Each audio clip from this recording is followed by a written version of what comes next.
السلام عليكم، تحية كبيرة من قناة الحمام الجزائرية. راح نعرضوا لكم نوع من انواع الحمام الطيار، واللي هو الباكستاني، الحمام الباكستاني.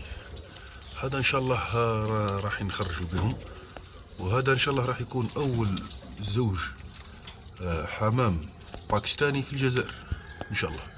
هذه هي الانثى، هذه هي الانثى، شوف. وهذا هو المال.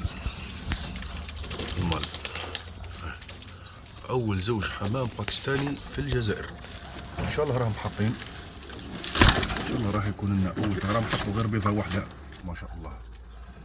شوف الله يبارك، يعني حمام من انواع الحمام الطيار اللي يطير من 5 ساعات فما فوق، ما يهبطش. هذا من الحمام اللي يطلع بحوالي 1200 1300 متر في الهواء، يرتفع مليح.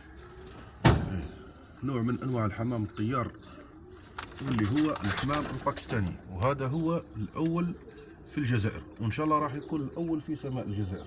ما تنساوش ديروا لنا سبسكرايب كما العاده، واي حاجه اللي با استفسار والله اللي باغي يستفسر على حاجه يخليها لنا في تعليق، وان شاء الله رانا في الخدمه نجاوبوا على كل الاسئله نتاعكم. السلام عليكم ورحمه الله.